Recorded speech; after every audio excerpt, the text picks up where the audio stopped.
ክቡር ፕሬዝዳንቱ ለሁለቱ ምክር ቤቶች ያቀረቡት የመክፈቻ ንግግር ብሩህ ተስፋን የተሞላ ቢሆንም በኢትዮጵያውያን የዕለት ከዕለት ሕይወት ውስጥ ካለው መሰረታዊ የሰላምና የጸጥታ መናጋት፣ የኑሮ ውድነትና የዲሞክራሲ ምህዳር መጥበብ ከንግግራቸው ይዘት ጋር የሚጣረስ ነው የሚል እምነት አለኝ። በዚህ ዙሪያ የሚከተሉትን ሶስት ዋና ዋና ጥያቄዎች ለክቡር ጠቅላይ ሚኒስትሩ አቀርባለሁ። የማቀርባቸው ጥያቄዎችም ዛሬም በጨለምተኝነት እንደማይወሰዱ ተስፋ አደርጋለሁ። መሬት ላይ ያሉ ተጨባጭ የህዝቡን ጥያቄዎች ማቅረብ ፕራግማቲዝም እንጂ ጨለምተኝነት ሊሆን አይችልም። በግል ፐርሰናል ህይወቴም ቢሆን በፖለቲካ ኤክስፒሪየንስም ጨለምተኛ አይደለሁም፣ ተስፈኛ ነው። ጥያቄዎቹን ማነሳ ግን የህዝብ ጥያቄዎች ተገቢውን ትኩረትና ምላሽ እንዲያገኙ ስለሚገባ ነው። ስለዚህ ከሶስቱ ጥያቄዎች የመጀመሪያው በሀገር ውስጥ መረጋጋትና በሰብአዊ መብቶች ዙሪያ ያተኩራል። ክቡር ፕሬዚዳንቱ በንግግራቸው የተቀናጀ የብሔራዊ ጸጥታ ማዕቀፍ ለመፍጠር እየተደረገ ያለውን ጥረት ቢገልጹ በአማራ በኦሮሚያና በተለያዩ ክልሎች ያሉ ጦርነትና ግጭቶች አሁንም ተባብሰው በመቀጠላቸው ብዙዎችን እየጎዱ ነው።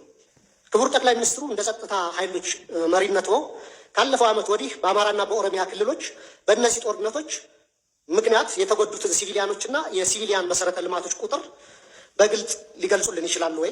እንዲሁም መንግስት የጸጥታ ችግሮችን ለመፍታት ጽንፈኛና አሸባሪ የሚላቸውን ቡድኖች ከመውጋት ባለፈ ለሁለቱ ክልሎች ከወታደራዊ አማራጭ ውጭ የተለየ ፖለቲካዊ መፍትሄ ለመስጠት ለምን አይሰራም? የኢትዮጵያ ሕዝብ የእርስ በርስ ጦርነት አንገፍግፎታል። በሀገር ውስጥ ተንቀሳቅሶ ሰርቶ መብላት ከብዶታል። አገራችንም እንደ ኮሎምቢያ ከውስጥ ታጣቂዎች ጋር 50 ዓመታትን እየተዋጋች ልትቀጥል አትችልም። ከዚሁ ጋር በተያያዘ በሀገር አቀፍ ደረጃ በስፋት እየተዘገበ ያለው የፖለቲካና የህሊና እስረኞች ጉዳይ እልባት እንዲሰጠው፣ እስረኞችም የተፋጠነ ፍትህ እንዲሰጣቸው በተደጋጋሚ ብንጠይቅም የፖለቲካ አቅጣጫ የተሰጠበት በሚመስል መልኩ በተደጋጋሚ የፍርድ ቤት ቀጠሮ ያለ ፍርድ እየተንገላቱ ነው። ቤተሰቦቻቸውም ከፍተኛ ችግር ላይ ወድቀዋል።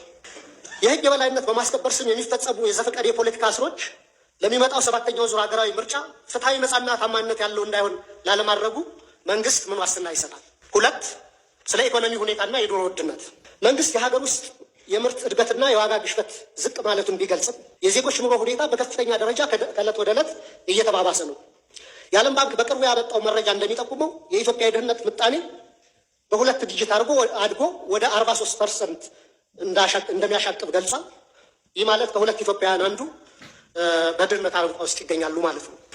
ስለዚህ አንደኛ ኑሮ ውድነትና የድህነት ቅነሳን በተመለከተ መንግስት በሚያቀርባቸው ይፋዊ ስታቲስቲክስና በህዝብ የዕለት ከዕለት ኑሮ መካከል ያለውን ሰፊ ልዩነት እንዴት ሊያብራራልን ይችላል?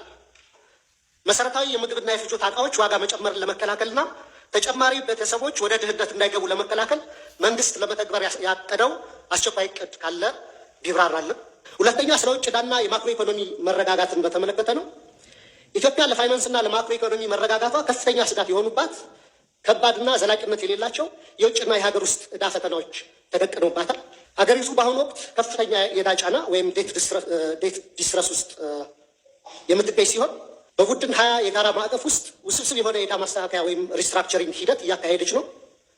ከዩሮቦንድ አበዳሪዎች ጋር ሲካሄድ የነበረው ተስፋ ሰጪ የዕዳ መልሶ ማዋቀር ንግግሮችም መበላሸታቸው ተዘግቧል።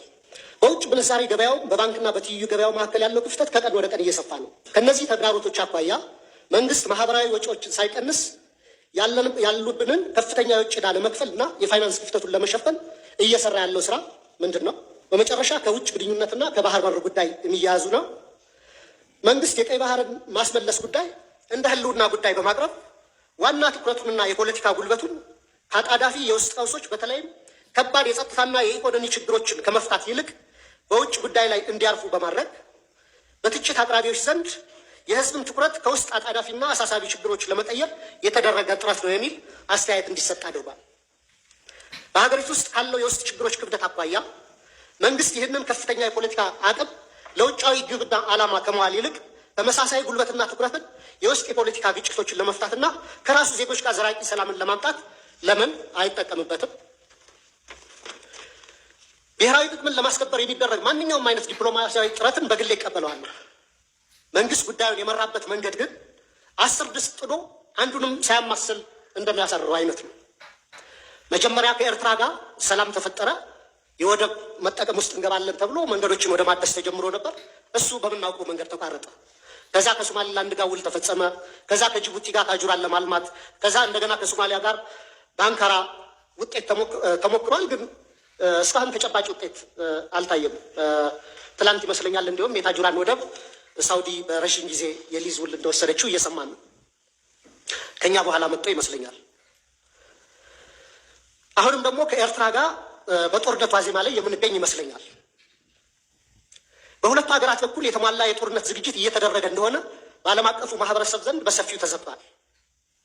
የፌዴራል መንግስቱ ከትግራይ ኃይሎች ጋርም ከፍተኛ መካረር ውስጥ እንደገባ ግልጽ ነው።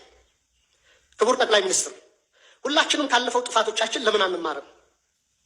እንደ ሀገር ስንት ትውልድ በጦርነት እየበላን እንቀጥላለን? ከትግራይ ኃይሎች ከፋኖና ከወረና ቢሉስማ ኦሮሞ ጋር መንግስቱ የገባበትን ሁኔታ በአርቆ አስተዋይነትና በድርድር እንዲፈታ፣ የባህር በር ጉዳይንም አስመልክቶ ከኤርትራ ጋር የገባንበትን እሰጥ አገባ በሰላማዊ ህጋዊና ሰጥቶ መቀበል መሰረት ባደረገ አካሄድ ብቻ እንዲፈታ ጠይቃለሁ። አመሰግናለሁ።